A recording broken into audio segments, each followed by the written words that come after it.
നമസ്കാരം. ലോക്സഭാ സ്പീക്കർ സ്ഥാനത്തേക്ക് ചരിത്രത്തിൽ ഇതാദ്യമായി മത്സരം നടക്കാൻ പോകുന്നു. NDA സ്ഥാനാർത്ഥിക്കെതിരെ ഇന്ത്യ സഖ്യം സ്ഥാനാർത്ഥിയെ നിർത്തും. കോൺഗ്രസിന്റെ കൊടിക്കുന്നിൽ സുരേഷാകും സ്ഥാനാർത്ഥി. എന്നാൽ ഇതിൽ അതൃപ്തിയുമായി ഇപ്പോൾ തൃണമൂൽ കോൺഗ്രസ് രംഗത്തെത്തിയിട്ടുണ്ട്. കേരളത്തിലേക്ക് വന്നാൽ +1 സീറ്റ് പ്രതിസന്ധിയിൽ സർക്കാർ അധിക ബാച്ച് എന്നതിലേക്ക് വഴങ്ങിയിരിക്കുന്നു. എന്നാൽ ഇത് പഠിക്കുന്നതിനായി 2 അംഗ വിദഗ്ധ സമിതിയെ സർക്കാർ നിയോഗിച്ചു. ജൂലൈ 5-നകം റിപ്പോർട്ട് സമർപ്പിക്കണം.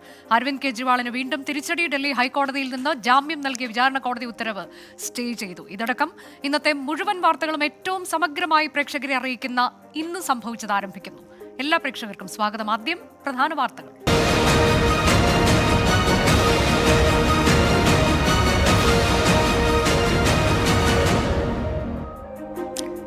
ഇന്ന് സംഭവിച്ച വാർത്തകളിലേക്ക് വിശദമായി ഇപ്പോൾ വരുന്നൊരു പ്രധാനപ്പെട്ട വാർത്തയിലേക്കാണ്. ആദ്യം വയനാട് തലപ്പുഴയിൽ കുഴിബോംബ്. മക്കിമല മേഖലയിലാണ് കുഴിബോംബ് കണ്ടെത്തിയത്. സുർജിത്ത് അയ്യപ്പത്തി വാർത്തയുടെ വിശദാംശങ്ങളുമായി.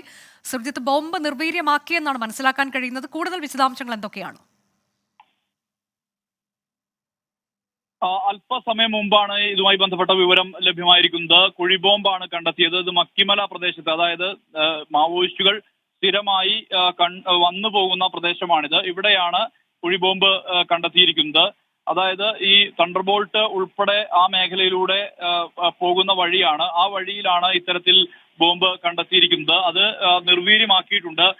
വനം വകുപ്പ് ഉദ്യോഗസ്ഥർ ഈ മേഖലയിലൂടെ നടക്കുമ്പോഴാണ് അസാധാരണമായ ചില കുഴികൾ ശ്രദ്ധയിൽപ്പെട്ടത്. ഈ കുഴികൾ പരിശോധിച്ചപ്പോഴാണ് ബോംബാണെന്ന് വ്യക്തമായത്. തുടർന്ന് പോലീസിനെ വിവരം അറിയിക്കുകയായിരുന്നു. ഇത് പുറമെ നിന്ന് നിയന്ത്രിക്കാൻ കഴിയാവുന്ന വിധത്തിലുള്ള ഒരു സംവിധാനം എന്നുള്ള തരത്തിലുള്ള വിവരമാണ് ലഭ്യമാവുന്നത്. എന്തായാലും ഇതുമായി ബന്ധപ്പെട്ട സൂക്ഷ്മമായ പരിശോധന നടത്തിക്കഴിഞ്ഞു. അതിനുശേഷം അത് നിർവീര്യമാക്കി എന്നുള്ള തരത്തിലുള്ള വിവരമാണ് നമുക്ക് ലഭ്യമാവുന്നത്. ഇത് തലപ്പുഴ എന്ന് പറയുന്നത്, ഈ മക്കിമല എന്ന് പറയുന്നത് സ്ഥിരം മാവോയിസ്റ്റ് സാന്നിധ്യമുള്ള മേഖലയാണ്. അതായത് കബനി ദളമായി മാവോയിസ്റ്റുകൾ പ്രവർത്തിക്കുന്ന പ്രദേശമാണ്. ആ പ്രദേശത്താണ് ഇത്തരത്തിൽ ബോംബുകൾ കണ്ടെത്തിയിരിക്കുന്നത്. ഇത് ഏത് തരത്തിൽ ആര് വെച്ചു എന്ന് സംബന്ധിച്ചുള്ള കൃത്യമായ വിവരമൊന്നും തന്നെ ലഭ്യമായിട്ടില്ല. പക്ഷേ മാവോയിസ്റ്റ് സാന്നിധ്യമുള്ള മേഖലയാണ്. ഇനി മാവോയിസ്റ്റുകളാണോ വെച്ചത് എന്നുള്ള കാര്യത്തിലൊക്കെ സ്ഥിരീകരണം വരേണ്ടതുണ്ട്. ഇതുമായി ബന്ധപ്പെട്ട അന്വേഷണം നടത്തേണ്ടത് പോലീസാണ്. എന്തായാലും പ്രധാനപ്പെട്ട വിവരം തന്നെയാണ്. കാരണം ഇത് ഒരു കുഴി, ഈ മക്കിമല ഭാഗത്ത് ഒരു വയൽ പോലുള്ള ഒരു പ്രദേശമുണ്ട്. ആ പ്രദേശത്തിന്റെ അതിർത്തിയിൽ ഫെൻസിംഗ് ഉണ്ട്. ആ ഫെൻസിംഗിന് അപ്പുറം വനമേഖലയാണ്. ആ വനമേഖലയോട് ചേർന്ന് കിടക്കുന്ന സ്ഥലത്ത്, അതായത് ആളുകൾ സ്ഥിരമായി പോകുന്ന വഴിയാണ്. ആളുകൾ എന്ന് പറയുമ്പോൾ പോലീസ് ഉൾപ്പെടെയുള്ള സംവിധാനം സ്ഥിരമായി ആ വഴി പോകുന്ന സ്ഥലമാണ്. ആ സ്ഥലത്താണ് ഇത്തരത്തിൽ ഉള്ള ഒരു കുഴിബോംബ് കണ്ടെത്തിയിരിക്കുന്നത്. എന്തായാലും പോലീസ് ഇതുമായി ബന്ധപ്പെട്ട അന്വേഷണം നടത്തുന്നുണ്ട്. പോലീസിന്റെ തണ്ടർബോൾട്ട് സംഘം ഉൾപ്പെടെ അവിടെ എത്തിയിട്ടുണ്ട്. കൃത്യമായിട്ടുള്ള പരിശോധനയും പൂർത്തിയാക്കിയിട്ടുണ്ട്. എന്തായാലും അതിന്റെ മറ്റു നടപടിക്രമങ്ങളിലേക്ക് പോലീസ് കടക്കുകയാണ്. ഈ ഏതാനും ഒരു ആഴ്ചകൾക്ക് മുമ്പ് മാവോയിസ്റ്റുകൾ ഈ മേഖലയിൽ എത്തിയിരുന്നു. ഇതേ തുടർന്ന് ഇവരുടെ ദൃശ്യങ്ങളടക്കം പുറത്തു വന്നതാണ്. കാരണം അവിടെ നിരന്തരം മാവോയിസ്റ്റുകൾ വന്നു പോകുന്നു എന്നുള്ള വിവരത്തിന്റെ അടിസ്ഥാനത്തിൽ പോലീസ് അന്വേഷണം നടത്തിയിരുന്നതാണ്. മാത്രമല്ല, ഇതിനടുത്ത് ഈ മക്കിമലയ്ക്ക് അടുത്ത് ഉള്ള പ്രദേശത്തെല്ലാം തന്നെ മാവോയിസ്റ്റുകൾ, അവിടെ റിസോർട്ടിൽ ഉൾപ്പെടെ മാവോയിസ്റ്റുകൾ എത്തിയതായിട്ടുള്ള നേരത്തെ വിവരങ്ങളും വാർത്തകളും എല്ലാം തന്നെ പുറത്ത് വന്നിട്ടുള്ളതുമാണ്. കമ്പമല എന്ന് പറയുന്ന പ്രദേശം മക്കിമലയ്ക്ക് അടുത്താണ്. അവിടെ കോളനി കേന്ദ്രീകരിച്ച് മാവോയിസ്റ്റുകൾ സ്ഥിരമായി എത്താറുണ്ട് എന്നുള്ള തരത്തിലുള്ള വയനാട് തലപ്പുഴയിലാണ് കുഴിബോംബ് കണ്ടെത്തിയത്. അത് തണ്ടർബോൾട്ട് എത്തി നിർവീര്യമാക്കി കഴിഞ്ഞു. മക്കിമല മേഖലയിലാണ് കുഴിബോംബ് കണ്ടെത്തിയത്. സ്ഥിരമായി മാവോയിസ്റ്റുകൾ വന്നു പോകുന്ന മേഖലയാണ്. പോലീസ് ചുറ്റുന്ന ഇടത്താണ് കുഴിബോംബ് കണ്ടെത്തിയത് എന്നതാണ് വിവരം. നിലവിൽ ആശങ്കയ്ക്ക് അടിസ്ഥാനമില്ല എന്ന വിവരം കൂടി സുർജിത്ത് അയ്യപ്പൻ നൽകുന്നു. മറ്റൊരു വാർത്ത ഇടുക്കിയിൽ നിന്ന് വരുന്നത്. മൂന്നാർ MG കോളനിയിൽ വീടിന് മുകളിലേക്ക് മണ്ണിടിഞ്ഞു വീണു. ഒരാൾ കുടുങ്ങിക്കിടക്കുന്നതായി സംശയമുണ്ട്. ഉച്ച മുതൽ മേഖലയിൽ ശക്തമായ മഴയുണ്ട്. രാഹുൽ വിജയൻ വിവരങ്ങളുമായി. രാഹുൽ, ഒരാൾ കുടുങ്ങിക്കിടക്കുന്നുണ്ട് എന്നൊരു ആശങ്കയുണ്ട്. ഇപ്പോൾ എന്താണ് അവിടെ നടക്കുന്നത്? അങ്ങനെ ഉള്ള തിരച്ചിൽ, അതുപോലെ അദ്ദേഹം ഉണ്ടെങ്കിൽ രക്ഷപ്പെടുത്താനുള്ള ശ്രമം, ഇതൊക്കെ നടക്കുന്നുണ്ടോ?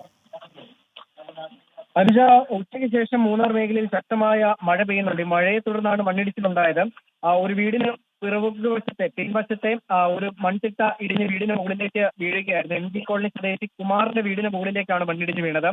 കുമാറിന്റെ ഭാര്യ മണ്ണിൽ കുടുങ്ങി കിടക്കുന്നുണ്ട് എന്നുള്ളതാണ് ഇപ്പോൾ ഒരു പ്രധാനപ്പെട്ട സംശയമായി ഉയർന്നിരിക്കുന്നത്. എന്തായാലും പോലീസും ഫയർഫോഴ്സും നാട്ടുകാരും ചേർന്ന് തെരച്ചിൽ തുടരുന്നുണ്ട്. ഇടവിട്ട് മഴ പെയ്യുന്നത് മണ്ണ് മാറ്റുന്നതിനൊരു തടസ്സമായി നിൽക്കുന്നുണ്ട്. മാത്രമല്ല, വീണ്ടും മണ്ണിടിയാനുള്ള സാധ്യത ആ പ്രദേശത്തുണ്ട് എന്നുള്ളതും കൂടി അറിയാൻ കഴിയുന്നുണ്ട്. എന്തായാലും അതിന്റെ അടിസ്ഥാനത്തിലുള്ള പരിശോധന ഇപ്പോൾ എന്തായാലും പുരോഗമിക്കുകയാണ്. എത്രയും വേഗം ആള് അതിൻ്റെ അകത്ത് കുടുങ്ങി കിടക്കുന്നുണ്ടെങ്കിൽ പുറത്തേക്ക് എത്തിക്കാൻ കഴിയും എന്നുള്ളതാണ് നാട്ടുകാരും അതുപോലെ തന്നെ പോലീസും ഫയർഫോഴ്സും ഒക്കെ പറയുകയും ചെയ്തു. മാത്രമല്ല, മൂന്നാറിൽ വീടിന് മുകളിലേക്ക് മണ്ണിടിഞ്ഞു വീണു.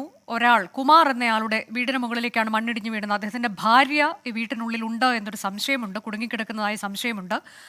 രക്ഷപ്പെടുത്താനുള്ള ഊർജിത ശ്രമം ഇപ്പോൾ നടക്കുന്നു. ഉച്ച മുതൽ മേഖലയിൽ ശക്തമായ മഴ പെയ്യുന്നുണ്ട് എന്ന വിവരമാണ് രാഹുൽ വിജയൻ നൽകിയത്. ഇനി ഇന്ന് സംഭവിച്ച മറ്റൊരു വളരെ പ്രധാനപ്പെട്ട വാർത്തയിലേക്ക്. സ്വതന്ത്ര ഇന്ത്യയുടെ ചരിത്രത്തിലാദ്യമായി ലോക്സഭാ സ്പീക്കർ സ്ഥാനത്തേക്ക് മത്സരത്തിന് കളമൊരുങ്ങി. ഇന്ത്യയുടെ ഓം ബിർളയും ഇന്ത്യ സഖ്യത്തിന്റെ കൊടിക്കുന്നിൽ സുരേഷും തമ്മിലാണ് മത്സരം. ഡെപ്യൂട്ടി സ്പീക്കർ സ്ഥാനം വേണമെന്ന ആവശ്യത്തോട് BJP മുഖം തിരിച്ചതോടെയാണ് പ്രതിപക്ഷം സ്ഥാനാർത്ഥിയെ പ്രഖ്യാപിച്ചത്. നാളെയാണ് സ്പീക്കർ തെരഞ്ഞെടുപ്പ്. എന്നാൽ കോൺഗ്രസ് ഏകപക്ഷീയമായാണ് സ്ഥാനാർത്ഥിയെ പ്രഖ്യാപിച്ചതെന്ന് ആരോപിച്ച് തൃണമൂൽ കോൺഗ്രസ് രംഗത്തെത്തി. ഇന്ന് രാത്രി ചേരുന്ന യോഗത്തിൽ സാഹചര്യം ബോധ്യപ്പെടുത്തുമെന്നാണ് കോൺഗ്രസിന്റെ പ്രതികരണം. അംഗബലം കൂടിയ പ്രതിപക്ഷം രണ്ടും കൽപ്പിച്ചാണ്. ഭരണകക്ഷിയും പ്രതിപക്ഷവും കൂടിയാലോചിച്ച് സ്പീക്കറുടെ കാര്യത്തിൽ യോജിപ്പിലെത്തുന്നതും ഡെപ്യൂട്ടി സ്പീക്കർ സ്ഥാനം പ്രതിപക്ഷത്തിന് നൽകുന്നതുമായിരുന്നു പതിവ്. കഴിഞ്ഞ 2 തവണയും കേവല ഭൂരിപക്ഷം നേടിയ BJP അത് പാലിച്ചില്ല. എന്നാൽ ഇത്തവണ വിട്ടുകൊടുക്കില്ലെന്നാണ് ഇന്ത്യ സഖ്യത്തിന്റെ നിലപാട്. കേന്ദ്രമന്ത്രി രാജ്നാഥ് സിംഗ് കോൺഗ്രസ് അധ്യക്ഷൻ മല്ലികാർജുൻ ഖാർഗെയുമായി ചർച്ച നടത്തിയെങ്കിലും സമവായത്തിലെത്തിയില്ല. राजनाथ सिंह जी ने कल शाम कहा था कि वो खारगे जी को कॉल रिटर्न करेंगे. अभी तक राजनाथ सिंह जी ने खारगे जी का कॉल रिटर्न नहीं किया है. तो मोदी जी कह रहे हैं कंस्ट्रक्टिव कोऑपरेशन हो और फिर हमारे नेता को इंसल्ट करा जा रहा है. ഇതോടെ പ്രതിപക്ഷം കൊടിക്കുന്നിൽ സുരേഷിനെ സ്പീക്കർ സ്ഥാനാർത്ഥിയായി പ്രഖ്യാപിച്ചു. മാവേലിക്കര MP-യായ കൊടിക്കുന്നിൽ സുരേഷ് പത്രിക സമർപ്പിച്ചു. ഏകപക്ഷീയമായ ഒരു സ്പീക്കർ സ്ഥാനാർത്ഥിയെ പ്രഖ്യാപിക്കുകയാണെങ്കിൽ തീർച്ചയായും നമ്മുടെ ഭാഗത്തുനിന്ന് അപ്പോൾ തന്നെ ഇന്ത്യ സഖ്യത്തിന്റെ സ്ഥാനാർത്ഥി പ്രഖ്യാപനം, അതിന് വലിയ യോഗം ചേരേണ്ട കാര്യമില്ല, ആശയവിനിമയം നടത്തിയാൽ മതിയല്ലോ. സ്പീക്കർ പദവിയിൽ ഓം ബിർളയ്ക്ക് തുടർച്ച നൽകാനാണ് BJPയുടെ തീരുമാനം.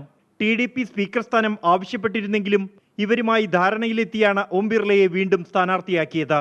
JP നദ്ദ അടക്കമുള്ള നേതാക്കൾക്കൊപ്പമെത്തി ഓം ബിർളയും നാമനിർദ്ദേശ പത്രിക നൽകി. നാളെ രാവിലെ 11 മണിക്കാണ് സ്പീക്കർ തെരഞ്ഞെടുപ്പ്. NDAക്ക് 293 ഇന്ത്യ സഖ്യത്തിന് 233 അംഗങ്ങളുടെ പിന്തുണയാണുള്ളത്. 24 ഡൽഹി. മലബാറിൽ +1 സീറ്റ് പ്രതിസന്ധി ഉണ്ടെന്ന് സമ്മതിച്ച സർക്കാർ മലപ്പുറത്ത് താത്കാലിക ബാച്ച് അനുവദിക്കാൻ തത്വത്തിൽ തീരുമാനമായി. പ്രതിസന്ധിയെക്കുറിച്ച് പഠിക്കാൻ 2-അംഗ സമിതിയെ ചുമതലപ്പെടുത്തി. തീരുമാനത്തിന്റെ അടിസ്ഥാനത്തിൽ പ്രതിപക്ഷ വിദ്യാർത്ഥി സംഘടനകൾ താത്കാലികമായി സമരം അവസാനിപ്പിക്കും. വിദ്യാർത്ഥി സംഘടനാ പ്രതിനിധികളുമായി നടത്തിയ ചർച്ചയിൽ മലപ്പുറത്ത് +1 സീറ്റ് പ്രതിസന്ധി ഉണ്ടെന്ന വിദ്യാഭ്യാസ മന്ത്രി V ശിവൻകുട്ടി അംഗീകരിച്ചു. നിലവിലെ കണക്ക് പ്രകാരം 7478 സീറ്റുകളുടെ കുറവ് ജില്ലയിലുണ്ട്. സീറ്റുകൾ വർദ്ധിപ്പിക്കുന്നത് പ്രായോഗികമല്ലെന്നും അധിക ബാച്ചുകൾ അനുവദിക്കണമെന്നും SFI, KSU അടക്കമുള്ള വിദ്യാർത്ഥി സംഘടനകൾ ആവശ്യപ്പെട്ടു. ഇതിന് പരിഹാരമായാണ് താൽക്കാലിക ബാച്ചുകൾ അനുവദിക്കാമെന്ന് ധാരണയിലെത്തിയത്. മലപ്പുറം ജില്ലയിലെ നിലവിലെ സാഹചര്യം കണക്കിലെടുത്ത് ഇക്കാര്യം പരിശോധിച്ച് റിപ്പോർട്ട് നൽകുവാൻ 2 പേരടങ്ങുന്ന ഒരു കമ്മിറ്റിയെ നിയോഗിച്ചിരിക്കുകയാണ്. Higher secondary joint director academic, Malappuram RDD എന്നിവരെയാണ് ചുമതലപ്പെടുത്തിയിരിക്കുന്നത്. ജൂലൈ 5-നകം സമിതി റിപ്പോർട്ട് സർക്കാരിന് നൽകണം. ആ റിപ്പോർട്ടിന്റെ അടിസ്ഥാനത്തിൽ നിയമാനുസരണമുള്ള അടുത്ത പ്രവേശന നടപടികൾ ആരംഭിക്കും. സപ്ലിമെന്ററി അലോട്ട്മെന്റിന് ശേഷം മാത്രമേ സ്കോൾ കേരളയിൽ പ്രവേശനം തുടങ്ങാവൂ എന്ന ആവശ്യവും സർക്കാർ അംഗീകരിച്ചു. ഇതോടൊപ്പം ക്ലാസുകൾ നഷ്ടപ്പെടുന്നവർക്കായി ബ്രിഡ്ജ് കോഴ്സുകൾ നടത്തും. 14 വിദ്യാർത്ഥി സംഘടനകളാണ് ചർച്ചയിൽ പങ്കെടുത്തത്. ഓരോ വർഷവും മലപ്പുറത്ത് സീറ്റ് പ്രതിസന്ധി ഉണ്ടാകുന്ന സാഹചര്യത്തിൽ ശാശ്വത പരിഹാരം വേണമെന്ന് വിദ്യാർത്ഥി സംഘടനകൾ ആവശ്യപ്പെട്ടു. 24 തിരുവനന്തപുരം. മലബാറിലെ +1 സീറ്റ് പ്രതിസന്ധിയിൽ ഇന്നും വ്യാപക പ്രതിഷേധമുണ്ടായി. KSU വിദ്യാഭ്യാസ ബന്ദ് ആചരിച്ചു. മുസ്ലിം യൂത്ത് ലീഗ് നിയമസഭയിലേക്ക് നടത്തിയ മാർച്ചിൽ സംഘർഷമുണ്ടായി. സീറ്റ് പ്രതിസന്ധിയുണ്ടെന്ന് സർക്കാർ സമ്മതിച്ചതിനെ സ്വാഗതം ചെയ്യുന്നുവെന്ന് KSU സംസ്ഥാന അധ്യക്ഷൻ അലോഷ്യസ് സേവ്യർ പറഞ്ഞു.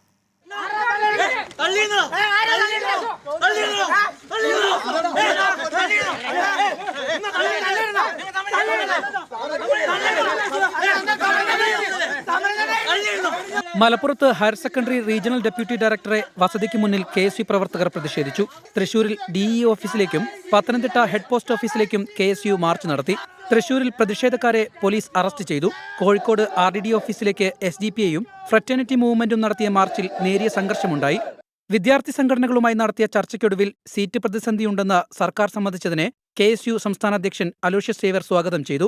കഴിഞ്ഞ ഒരാഴ്ചക്കാലത്തെ അവസ്ഥയിൽ നിന്ന് മന്ത്രി കുറച്ചുകൂടെ കണക്കുകൾ പഠിക്കുകയും അല്ലെങ്കിൽ ആ കണക്കുകൾ അംഗീകരിക്കാൻ പറ്റുന്ന തരത്തിലേക്ക് മന്ത്രി പരുവപ്പെട്ടു എന്നത് KSU MSFും മറ്റ് വിദ്യാർത്ഥി സംഘങ്ങൾ, കേരള കോൺഗ്രസ് ഉൾപ്പെടെയുള്ള വിദ്യാർത്ഥി സംഘടനകൾ നടത്തിയ സമര പോരാട്ടങ്ങളുടെ ഫലമായിട്ടാണ് കണക്കുകൾ അംഗീകരിക്കാൻ മന്ത്രി തയ്യാറായതെന്ന് ഞങ്ങൾ മനസ്സിലാക്കുകയാണ്. +1 സീറ്റ് പ്രതിസന്ധിയിൽ സർക്കാർ നൽകിയ ഉറപ്പിൽ വിശ്വാസമെന്നും സമരത്തിൽ നിന്ന് പിന്മാറുന്നുവെന്നും SFI സംസ്ഥാന സെക്രട്ടറി PM മാർഷോ. നിലവിൽ ലഭ്യമായിട്ടുള്ള ഉറപ്പുകൾ, ആ ഉറപ്പുകൾക്കകത്ത് ഞങ്ങൾ തൃപ്തരാണ്. സ്വാഭാവികമായിട്ടും അതിനെ പൂർണ്ണാർത്ഥത്തിൽ അംഗീകരിക്കുകയാണ് എന്നുള്ളതാണ്. MSF ഉൾപ്പെടെയുള്ള വിദ്യാർത്ഥി സംഘടനകൾ ഇപ്പോഴും സമരമുഖത്താണ്. സമരം തുടരണമോ പിൻവലിക്കണോ എന്ന ഇവരുടെ അന്തിമ തീരുമാനം അടുത്ത ദിവസമുണ്ടാകും. 24 മലപ്പുറം. ഇന്ന് സംഭവിച്ച മറ്റൊരു പ്രധാനപ്പെട്ട വാർത്തയിലേക്ക്. മദ്യനയ അഴിമതി കേസിൽ ഡൽഹി മുഖ്യമന്ത്രി അരവിന്ദ് കെജ്രിവാളിന് വീണ്ടും തിരിച്ചടി. വിചാരണ കോടതി അനുവദിച്ച ജാമ്യത്തിന് ഡൽഹി ഹൈക്കോടതിയുടെ സ്റ്റേ തുടരും. ഇഡിയുടെ ഹർജി പരിഗണിച്ച ഹൈക്കോടതി വിചാരണ കോടതിയെ രൂക്ഷമായി വിമർശിച്ചു. റൌസ് അവന്യൂ കോടതി നൽകിയ ജാമ്യം ചോദ്യം ചെയ്ത് ഇഡി നൽകിയ ഹർജിയിലാണ് മുഖ്യമന്ത്രി അരവിന്ദ് കെജ്രിവാളിന് തിരിച്ചടി. വിചാരണ കോടതിയുടെ നിരീക്ഷണങ്ങൾ ശരിയല്ലെന്ന ഹൈക്കോടതി. കള്ളപ്പണം വെളുപ്പിക്കൽ നിരോധന നിയമത്തിലെ ചട്ടം 45, 70 എന്നിവ വിചാരണ കോടതി ശരിയായി പരിഗണിച്ചിട്ടില്ലെന്നും ഹൈക്കോടതി വിമർശിച്ചു. ഇഡിയുടെ ഹർജി പരിഗണിക്കാൻ കൂടുതൽ സമയം ആവശ്യമുണ്ടെന്ന് ചൂണ്ടിക്കാട്ടി കെജ്രിവാളിന്റെ ജാമ്യത്തിനുള്ള സ്റ്റേ ഹൈക്കോടതി ജഡ്ജി സുധീർ കുമാർ ജെയിൻ നീട്ടി. അവധിക്ക് ശേഷം ഇഡിയുടെ ഹർജി കോടതി വിശദമായി പരിഗണിക്കും. ജാമ്യത്തിനെതിരായ താൽക്കാലിക സ്റ്റേക്കെതിരെ കെജ്രിവാൾ സുപ്രീം കോടതിയെ സമീപിച്ചിരുന്നു. എന്നാൽ ഹൈക്കോടതിയുടെ അന്തിമ തീരുമാനം വരും വരെ ജയിലിൽ തുടരാനാണ് കെജ്രിവാളിനോട് നിർദ്ദേശിച്ചത്. ജാമ്യത്തിന് സ്റ്റേ അനുവദിച്ച സാഹചര്യത്തിൽ ഹർജിയിൽ സുപ്രീം കോടതി നാളെ വാദം കേൾക്കും. 24 ഡൽഹി. രാഹുൽ ഗാന്ധി റായ്ബറേലിയിൽ നിന്നുള്ള ലോക്സഭാംഗമായി സത്യപ്രതിജ്ഞ ചെയ്തു. ഭരണഘടനയുടെ പകർപ്പുയർത്തിപ്പിടിച്ചായിരുന്നു സത്യപ്രതിജ്ഞാ ചടങ്ങിനിടെ അസദുദ്ദീൻ ഒവൈസി പലസ്തീൻ അനുകൂല മുദ്രാവാക്യവും BJP അംഗം ഛത്രപാൽ സിംഗ് ഹിന്ദുരാഷ്ട്ര മുദ്രാവാക്യവും ഉയർത്തിയത് വിവാദമായി. That I will uphold the sovereignty and integrity of India and that I will faithfully discharge the duty upon which I am about to enter. Jai Hind, Jai Samvidhan. പ്രതിപക്ഷ നിരയുടെ നായകന്റെ ശരീരഭാഷയോടെയാണ് രാഹുൽ ഗാന്ധി സത്യപ്രതിജ്ഞ ചെയ്യാൻ വേദിയിലെത്തിയത്. വലതുകൈയിൽ ഭരണഘടനയുടെ പകർപ്പുയർത്തി രാഹുൽ ഭരണപക്ഷത്തെ അഭിവാദ്യം ചെയ്തു. തുടർന്ന് ഇംഗ്ലീഷിൽ സത്യവാചകം ചൊല്ലി. ജയ് ഹിന്ദ്, ജയ് സംവിധാൻ മുദ്രാവാക്യങ്ങൾ ഉയർത്തി രാഹുൽ വേദിയിൽ നിന്ന് മടങ്ങുമ്പോൾ കോൺഗ്രസ് അംഗങ്ങൾ എഴുന്നേറ്റു നിന്ന് അഭിവാദ്യം ചെയ്തു. സാക്ഷ്യം വഹിക്കാൻ സോണിയാഗാന്ധിയും പ്രിയങ്ക ഗാന്ധിയും ലോക്സഭയുടെ സന്ദർശക ഗ്യാലറിയിൽ എത്തിയിരുന്നു. സത്യപ്രതിജ്ഞയ്ക്ക് ശേഷം അസദുദ്ദീൻ ഒവൈസി പലസ്തീൻ അനുകൂല മുദ്രാവാക്യമുയർത്തിയത് വിവാദമായി. ജയ് ഭീം, ജയ് മീം, ജയ് തെലങ്കാന, ജയ് ഫലസ്തീൻ, തക്ബീർ, അല്ലാഹു അക്ബർ. ഭരണപക്ഷ അംഗങ്ങൾ പ്രതിഷേധിച്ചു. ഉത്തർപ്രദേശിൽ നിന്നുള്ള BJP അംഗം ഛത്രപാൽ സിംഗ് ഗാംഗ്വാർ ജയ് ഹിന്ദുരാഷ്ട്ര മുദ്രാവാക്യം ഉയർത്തിയതിൽ പ്രതിപക്ഷവും പ്രതിഷേധിച്ചു. ജയ് ഹിന്ദുരാഷ്ട്ര, ജയ് ഭാരത്.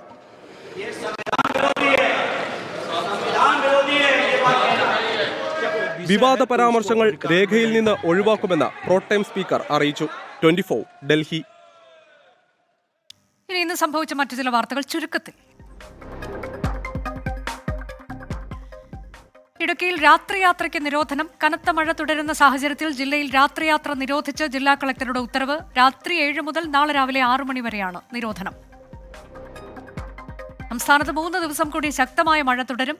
ഇന്ന് 14 ജില്ലകളിലും മഴ മുന്നറിയിപ്പ്. 3 ജില്ലകളിൽ ഓറഞ്ച് അലേർട്ട്, 11 ജില്ലകളിൽ യെല്ലോ മുന്നറിയിപ്പ്. അമീബിക് മസ്തിഷ്ക ജ്വരം ബാധിച്ച് സംസ്ഥാനത്ത് വീണ്ടും മരണം. കണ്ണൂർ സ്വദേശിയായ 13 വയസ്സുകാരിയുടെ മരണമാണ് അമീബിക് മസ്തിഷ്ക ജ്വരം മൂലമെന്ന് സ്ഥിരീകരിച്ചത്. കേരള ബാങ്കിനെ C ക്ലാസ് പട്ടികയിലേക്ക് തരം താഴ്ത്തി reserve bank of India. NABARD സമർപ്പിച്ച റിപ്പോർട്ടിന്റെ അടിസ്ഥാനത്തിലാണ് RBI നടപടി. കൊച്ചി വടുതലയിൽ കാറിന് മുകളിലേക്ക് മരം ഒടിഞ്ഞു വീണു. ശക്തമായ കാറ്റിൽ മരം ഒടിഞ്ഞു വീഴുകയായിരുന്നു. യാത്രക്കാർ അത്ഭുതകരമായി രക്ഷപ്പെട്ടു. തിരികെ ഇന്ന് സംഭവിച്ചതിലേക്ക്. കേരള തമിഴ്നാട് അതിർത്തിയിൽ കാറിനുള്ളിൽ യുവാവിനെ കഴുത്തറുത്ത് കൊലപ്പെടുത്തിയ കേസിൽ നിർണായക വിവരങ്ങൾ ലഭിച്ചതായി പോലീസ്. പ്രതിയെ ഉടൻ അറസ്റ്റ് ചെയ്യുമെന്ന് കന്യാകുമാരി SP സുന്ദരവദനം 24നോട് പറഞ്ഞു. കളയിക്കാവിള ഒറ്റാമരത്താണ് തിരുവനന്തപുരം കൈമനം സ്വദേശി ദീപുവിനെ കാറിനുള്ളിൽ മരിച്ച നിലയിൽ കണ്ടെത്തിയത്. കാറിലുണ്ടായിരുന്ന 10 ലക്ഷം രൂപയും മൊബൈൽ ഫോണും നഷ്ടപ്പെട്ടു. ഇന്നലെ രാത്രി 12 മണിയോടെ ഒറ്റാമരത്തുള്ള വർക്ക്ഷോപ്പ് ജീവനക്കാരാണ് കാറിനുള്ളിൽ ദീപുവിനെ മരിച്ച നിലയിൽ കണ്ടത്. കളയിക്കാവിള പോലീസ് സ്ഥലത്തെത്തി പരിശോധന നടത്തി. കഴുത്തറുത്ത നിലയിലായിരുന്നു മൃതദേഹം. സീറ്റ് ബെൽറ്റ് ധരിച്ച് ഡ്രൈവിംഗ് സീറ്റിലായിരുന്നു ദീപു. JCB വാങ്ങാൻ പണവുമായി കോയമ്പത്തൂരിന് പോയതാണ്. നെയ്യാറ്റിൻകരയിൽ നിന്ന് മറ്റൊരാൾ കാറിൽ കയറിയതായി പോലീസിന് സംശയമുണ്ട്. സംഭവ സ്ഥലത്ത് വെച്ച് കാറിൽ നിന്ന് ഒരാൾ ഇറങ്ങിപ്പോകുന്നതിന്റെ CCTV ദൃശ്യങ്ങൾ പോലീസിന് ലഭിച്ചു.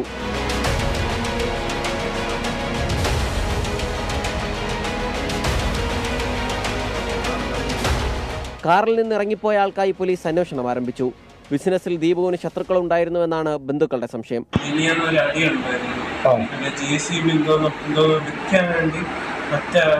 രണ്ടുപേരുണ്ട്. ഒരാൾ വില കൂടുതലായിട്ട് വാങ്ങാന്ന് പറഞ്ഞ് മറ്റാണ് ദേഷ്യം വന്നു. അച്ഛൻ്റെ അടുത്ത് പറഞ്ഞ് എങ്ങനെയെങ്കിലും മാക്സിമം അഡ്ജസ്റ്റ് ചെയ്യാൻ വേണ്ടി എന്നൊക്കെ പറഞ്ഞ് അടിയേറ്റുണ്ട്. പോണ സാറ്റർഡേ സന്ധിക്കാൻ പറഞ്ഞ് പോണ വഴിക്ക് ഞാൻ പിക്ക് ചെയ്തിട്ട് പോകാമെന്ന് പറഞ്ഞിട്ട് പറഞ്ഞത് എന്ന് അയാളാണെന്ന് എനിക്ക് വെച്ചിട്ടുണ്ടോ. കന്യാകുമാരി SP സുന്ദരവദനത്തിന്റെ നേതൃത്വത്തിലുള്ള 7-അംഗ സംഘത്തെ അന്വേഷണത്തിനായി നിയോഗിച്ചു. 24 തിരുവനന്തപുരം. മൂന്നാർ കയ്യേറ്റവുമായി ബന്ധപ്പെട്ട കേസുകളിൽ CBI അന്വേഷണം വേണ്ടെന്ന് സർക്കാർ ഹൈക്കോടതിയിൽ. വ്യാജ പട്ടയങ്ങളില്ലെന്നും എന്നാൽ പട്ടയ വിതരണത്തിൽ ക്രമക്കേടുണ്ടായിട്ടുണ്ടെന്നും സർക്കാർ കോടതിയെ അറിയിച്ചു. ഇടുക്കിയിലെ ഡിജിറ്റൽ സർവേ അടിയന്തരമായി പൂർത്തിയാക്കണമെന്ന് കോടതി നിർദ്ദേശം നൽകി. മൂന്നാർ കയ്യേറ്റം, വ്യാജ പട്ടയ കേസുകൾ തുടങ്ങിയവയിൽ അന്വേഷണം CBIക്ക് വിടേണ്ടെന്ന നിലപാടാണ് സർക്കാർ ഹൈക്കോടതിയെ അറിയിച്ചത്. മൂന്നാറിൽ വ്യാജ പട്ടയങ്ങളില്ലെന്നും പട്ടയങ്ങൾ നൽകിയതിൽ ക്രമക്കേടാണ് കണ്ടെത്തിയിരിക്കുന്നതെന്നും സർക്കാരിനു വേണ്ടി AG വിശദീകരിച്ചു. വിവിധ വകുപ്പുകളെ ഏകോപിപ്പിച്ച പ്രത്യേക അന്വേഷണ സംഘത്തെ നിയോഗിക്കാമെന്നും സർക്കാർ വ്യക്തമാക്കി. കയ്യേറ്റങ്ങൾക്ക് പിന്നിൽ വ്യാജരേഖ ഉണ്ടാക്കിയോ എന്നും ഉദ്യോഗസ്ഥർ പണം വാങ്ങിയോ എന്നും പരിശോധിക്കേണ്ടതല്ലേയെന്ന് ഡിവിഷൻ ബെഞ്ച് ആരാഞ്ഞു. കൂടാതെ ഡിജിറ്റൽ സർവേ നടപടികൾ വേഗത്തിൽ പൂർത്തിയാക്കാൻ സർക്കാരിനോട് ആവശ്യപ്പെട്ട കോടതി ഏലം കുത്തകപ്പാട്ട ഭൂമി തരം മാറ്റി മറ്റാവശ്യങ്ങൾക്ക് ഉപയോഗിക്കുന്നുണ്ടോ എന്നും ചോദിച്ചു. ഏലം കുത്തകപ്പാട്ട ഭൂമി തരം മാറ്റിയതിൽ നടപടി റിപ്പോർട്ടും കോടതി സർക്കാരിനോട് ആവശ്യപ്പെട്ടിട്ടുണ്ട്. 2003 രജിസ്റ്റർ ചെയ്ത പട്ടയ ക്രമക്കേട് കേസുകളിൽ വിജിലൻസ് അന്തിമ റിപ്പോർട്ട് സമർപ്പിച്ചുവെന്ന് സർക്കാർ വ്യക്തമാക്കി. ഇതുമായി ബന്ധപ്പെട്ട ഉദ്യോഗസ്ഥർക്കെതിരെ സ്വീകരിച്ച നടപടികൾ സംബന്ധിച്ച് റിപ്പോർട്ട് സമർപ്പിക്കാൻ സർക്കാർ സാവകാശം തേടിയതിനെ തുടർന്ന് മൂന്നാർ കയ്യേറ്റവുമായി ബന്ധപ്പെട്ട ഹർജികൾ ഹൈക്കോടതി പിന്നീട് പരിഗണിക്കാനായി മാറ്റി. 24 കൊച്ചി. ഇന്ന് സംഭവിച്ചതിലേക്ക് വീണ്ടും. TP ചന്ദ്രശേഖരൻ വധക്കേസ് പ്രതികൾക്ക് ശിക്ഷാ ഇളവ് നൽകാനുള്ള നീക്കത്തിൽ നിയമസഭ സ്തംഭിപ്പിച്ച് പ്രതിപക്ഷ പ്രതിഷേധം. ഇളവ് നൽകാൻ നീക്കമുണ്ടായിട്ടില്ലെന്ന് പറഞ്ഞ് സ്പീക്കർ അടിയന്തര പ്രമേയത്തിന് അനുമതി നിഷേധിച്ചു. സ്പീക്കറുടെ നടപടിയെ പ്രതിപക്ഷം രൂക്ഷമായി വിമർശിച്ചു. അതേസമയം കാര്യോപദേശക സമിതി യോഗത്തിൽ നിയമസഭാ സമ്മേളനം വെട്ടിച്ചുരുക്കാൻ തീരുമാനമായി. 3 ദിവസം മുൻപ് വിവാഹമോചിതയായ യുവതിയെ വീട്ടിനുള്ളിൽ തൂങ്ങി മരിച്ച നിലയിൽ കണ്ടെത്തി. തിരുവനന്തപുരം മണികണ്ഠേശ്വരം സ്വദേശി ശ്രീജയാണ് മരിച്ചത്. മകളെ പീഡിപ്പിച്ച കേസിൽ പ്രതിയായ മുൻ ഭർത്താവിനെ പോലീസ് അറസ്റ്റ് ചെയ്തു. കഴിഞ്ഞ ദിവസം ഇയാൾ വീട്ടിൽ കയറി അതിക്രമം കാട്ടിയെന്ന് കുടുംബം ആരോപിച്ചു. ഒരിക്കലും ഇത്തരത്തിലൊരു കൊലപാതക ശ്രമത്തിലേക്ക് ചേച്ചിയുടെ മുൻ ഭർത്താവ് ചേച്ചിയെ കൊണ്ടെത്തിക്കുമെന്ന് ഒരിക്കലും ഞങ്ങൾ പ്രതീക്ഷിച്ചില്ല. എത്രയൊക്കെ അവർ തമ്മിൽ ആശയപരമായിട്ടുള്ള ശത്രുത ഉണ്ടെങ്കിലും ഒരിക്കലും ഇത്തരത്തിലൊരു ക്രൂരമായും പൈശാചികമായിട്ടുള്ളൊരു ശാരീരിക പീഡനത്തിലേക്കും നഗ്നചിത്രങ്ങൾ പകർത്തി മറ്റൊരാൾക്ക് അയച്ചു കൊടുക്കുന്ന തലത്തിലേക്കും അയാളുടെ മനസ്സ് തരം താഴുമെന്ന് ഒരിക്കലും ഞങ്ങൾ പ്രതീക്ഷിച്ചിട്ടില്ല. ഛത്തീസ്ഗഡിൽ മാവോയിസ്റ്റ് ആക്രമണത്തിൽ വീരമൃത്യു വരിച്ച CRPF ജവാൻ വിഷ്ണുവിന് കണ്ണീരോടെ വിട നൽകി ജന്മനാട്. വൻ ജനാവലിയാണ് വിഷ്ണുവിന് ആദരാഞ്ജലി അർപ്പിച്ചത്. കരിമൺകോട് ശാന്തികുടീരം പൊതുശ്മശാനത്തിൽ ഔദ്യോഗിക ബഹുമതിയോടെയായിരുന്നു സംസ്കാരം.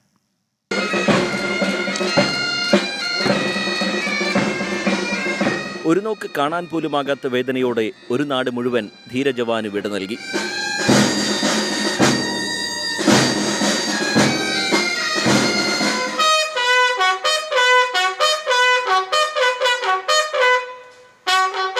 പുലർച്ചെ തിരുവനന്തപുരം വിമാനത്താവളത്തിലെത്തിച്ച ഭൗതിക ശരീരം രാവിലെ താന്നിമൂട് ചുണ്ടകരിക്കകത്തെ വിഷ്ണു പണിത പനോരമ എന്ന വീട്ടിലേക്കാണ് ആദ്യം എത്തിച്ചത്.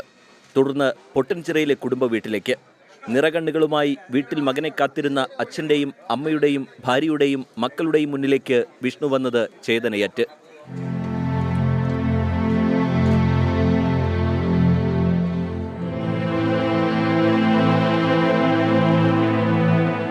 പൊതുദർശനത്തിനു ശേഷം 10 മണിയോടെ വിലാപയാത്ര പുറപ്പെട്ടു. നന്ദിയോട് ജംഗ്ഷനിലും വിഷ്ണു പഠിച്ച SKV ഹയർ സെക്കൻഡറി സ്കൂളിലും പൊതുദർശനം നടത്തി. ഗവർണർ ആരിഫ് മുഹമ്മദ് ഖാൻ സ്കൂളിലെത്തി അന്തിമോപചാരം അർപ്പിച്ചു. മുഖ്യമന്ത്രി പിണറായി വിജയൻ, പ്രതിപക്ഷ നേതാവ് VD സതീശൻ എന്നിവർ കുടുംബ വീട്ടിലെത്തി ബന്ധുക്കളെ ആശ്വസിപ്പിച്ചു. തുടർന്ന് പാലോട് കരിമൺകോട് ശാന്തികുടീരം പൊതുശ്മശാനത്തിലേക്ക് അന്ത്യയാത്ര. 10 വർഷം രാജ്യത്തിനായി സേവനം ചെയ്ത വിഷ്ണുവിനായി CRPFന്റെ ഗൺ സല്യൂട്ട്.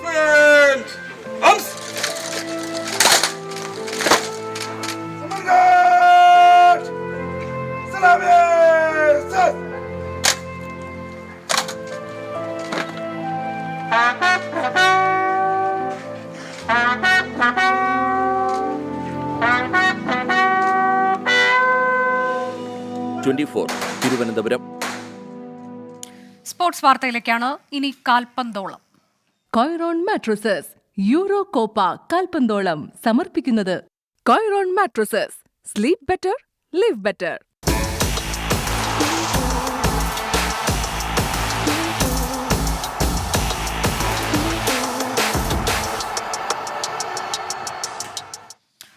കോപ്പ അമേരിക്കയിൽ ബ്രസീലിന് നിരാശപ്പെടുത്തുന്ന തുടക്കം. കോസ്റ്ററിക്കയോട് ഗോൾ രഹിത സമനില വഴങ്ങി. നിരവധി അവസരങ്ങൾ സൃഷ്ടിച്ചെങ്കിലും ഒന്നും ഗോളാക്കാൻ ബ്രസീലിന് കഴിഞ്ഞില്ല. ഗോൾ കീപ്പർ പാട്രിക്കിന്റെ മിന്നും സേവുകളും കോസ്റ്ററിക്കയുടെ രക്ഷയ്ക്കെത്തി. ആദ്യ പകുതിയിൽ മാർക്കിന്യോസ് നേടിയ ഗോൾ വാർ പരിശോധനയിൽ നിഷേധിച്ചത് ബ്രസീലിന് തിരിച്ചടിയായി. 29-ന് പാരഗ്വേക്കെതിരെയാണ് ബ്രസീലിന്റെ അടുത്ത മത്സരം. ഇന്നത്തെ മറ്റു ചില വാർത്തകൾ കൂടി ചുരുക്കത്തിൽ നോക്കാം. CPIM നേതൃത്വത്തിനെതിരെ തുറന്നടിച്ച് പാർട്ടിയിൽ നിന്ന് പുറത്തായ കണ്ണൂർ ജില്ലാ കമ്മിറ്റി മുൻ അംഗം മനു തോമസ്. യുവജന കമ്മീഷൻ അധ്യക്ഷൻ M. ഷാജറിന് സ്വർണ്ണക്കടത്ത് സംഘവുമായുള്ള ബന്ധത്തെക്കുറിച്ച് പരാതി നൽകിയിട്ടും ഫലമുണ്ടായില്ലെന്ന് ഡിവൈഎഫ്ഐ കണ്ണൂർ ജില്ലാ മുൻ പ്രസിഡന്റായിരുന്ന മനു തോമസ്. ബീഹാർ ചോദ്യപേപ്പർ ചോർച്ച കേസിൽ വെളിപ്പെടുത്തലുമായി ഹസാരിബാഗ് പ്രിൻസിപ്പൽ. ചോദ്യപേപ്പർ കൊണ്ടുവന്ന ഡിജിറ്റൽ ലോക്കർ കട്ടർ ഉപയോഗിച്ച് തകർത്തുവെന്നാണ് പ്രിൻസിപ്പലിന്റെ മൊഴി. ലോക്ക് തകരാറിലായതിനെ തുടർന്നാണ് കട്ടർ ഉപയോഗിച്ചതെന്നാണ് വിശദീകരണം. ഈഴവരെ ബലിയാടാക്കി രാഷ്ട്രീയ ലാഭം കൊയ്യാനാണ് വെള്ളാപ്പള്ളി നടേശൻ ശ്രമിക്കുന്നതെന്ന് ഹിമവൽ ഭദ്രാനന്ദ. സമുദായ അംഗങ്ങളെ മറയാക്കി രാഷ്ട്രീയ നേട്ടം കൊയ്യുകയാണ് വെള്ളാപ്പള്ളി നടേശൻ. സംസ്ഥാനത്തെ ന്യൂനപക്ഷങ്ങൾക്കെതിരെ വെള്ളാപ്പള്ളി നടത്തിയ പരാമർശം കേരളത്തിൽ അംഗീകരിക്കാൻ കഴിയില്ലെന്നും ഹിമവൽ ഭദ്രാനന്ദ. ഇന്ന് സംഭവിച്ചത് അവസാനിക്കുന്നു. ഇനി പൊതുജനം കഴുതയല്ല സാർ എന്ന പരിപാടിയുമായി R. ശ്രീകണ്ഠൻ നായർ. നമസ്കാരം.